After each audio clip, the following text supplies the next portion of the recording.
I want to talk to you today about energy. Lack of energy or fatigue is probably one of the most common symptoms that I hear about and struggle with myself from time to time. And from a functional medicine perspective, the first thing that pops into mind when we think about energy is mitochondria. Mitochondria are the little powerhouse organelles in every single cell of your body, and they're responsible for producing something called ATP, which really fuels cellular energy.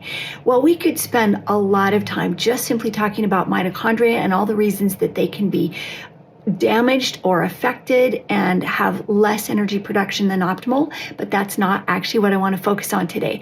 I want to talk about 4 dimensions of energy that are very, very doable for you to make small shifts that are going to help you have more energy.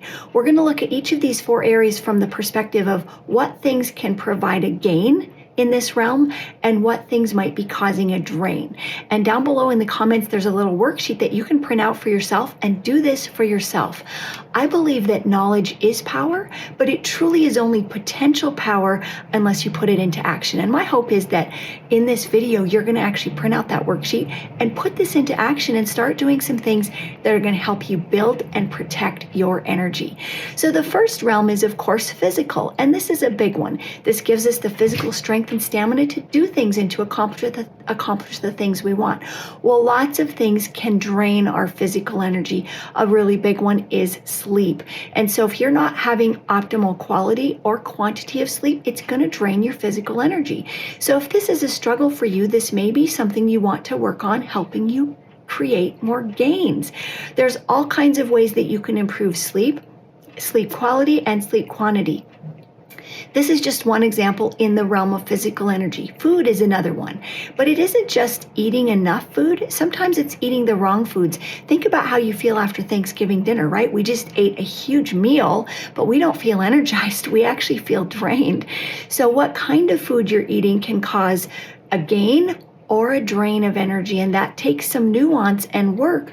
If you need help, we're here to help you with that. But you can start noticing which foods give you more energy when you eat them, which foods cause the energy crash. And I'm not just talking about the 5 minutes after you eat them, but an hour or 2 or 3 later. That's how you really know if a food is helping you gain. So the physical realm, there's things that help you gain energy. There's things that drain your physical energy. We want to do more of the gains and less of the drains. But the next big area, the second realm we're going to talk about here, is mental energy. And this is the ability to focus, to make decisions, to think, to remember things. It's all the mental processing and cognitive function that we have. It's what allows us to be very productive in life mentally. And we can feel a lack of mental energy as brain fog. We can have decision fatigue. We can have indecision. We can have analysis paralysis. There's a lot of different things that can affect our mental energy. And there's many things that drain our mental energy. A real common one that I see is just simply multitasking, trying to do too many things at once, or not taking enough breaks, and also constantly interrupting ourselves and not focusing for a long enough period of time. Those can all drain our mental energy. So what are some ways we can help gain mental energy? Well, setting a short time, 15 to 20 minutes has been shown in research as the ideal length of time that our brain can focus on one task. Set that time for yourself and don't interrupt. Don't allow any interruptions to intrude, because every time we have an interruption, our momentum drops, and it takes us a significant amount of time to regain that mental energy and momentum again. So use shorter blocks, but then take more frequent breaks. Then take a 1 or 2 minute movement break or breathing break, or just look out the window at the blue sky and the green trees. That helps reset your brain and give you more mental energy. So this is just one example of some things that can drain or can help us gain mental energy. The third realm is what I call the emotional energy. So the physical, the mental, the emotional, and the spiritual, this correlates to the mind, the body, the spirit, and the soul. The emotional realm is the third one. And this is where a lot of us have a lot of drain going on here. This is lack of support or lack of connection or lack of Community. Isolation leads to a huge emotional drain. These are some of the things that can cause a drain in our emotional energy. Being in a relationship that's not supportive or not safe will definitely create a big emotional drain. So how can you create more gain in the emotional energy realm? Well, invest in and invest in and prioritize connection and relationships. Make the time for it. Call somebody. Make the time to go for a walk or have coffee with somebody and actually take the time to listen to them and be vulnerable enough to share. I recently heard something about vulnerability I loved. It said, vulnerability is not sharing everything. It's about sharing the important things with the safe people in your life. That creates connection. It creates a place that we know we're not alone. So we want to do more of the things that create gain in the emotional realm and less of the drains in that emotional realm. And then the final of the four that we're going to touch on today is the spiritual energy. Now, spiritual is not religious, although they can overlap.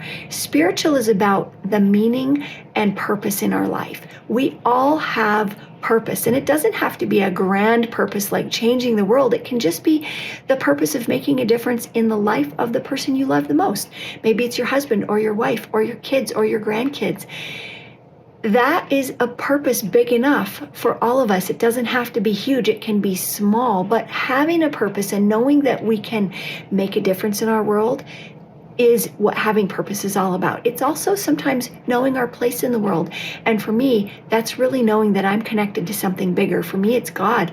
I'm connected to something and someone who is in charge of everything. It's not just on me. That gives me a great deal of peace and helps me know that my place in this world is meaningful, but there's somebody else in charge. So that's having spiritual purpose, spiritual energy, and a lot of things can drain this for us. When we're out of alignment with our values, when we're disconnected from that greater purpose, when people go through a transition in life, like retirement, or maybe you can't work because of health problems, that can take away your purpose if your purpose is tied and your identity is tied to what you've done.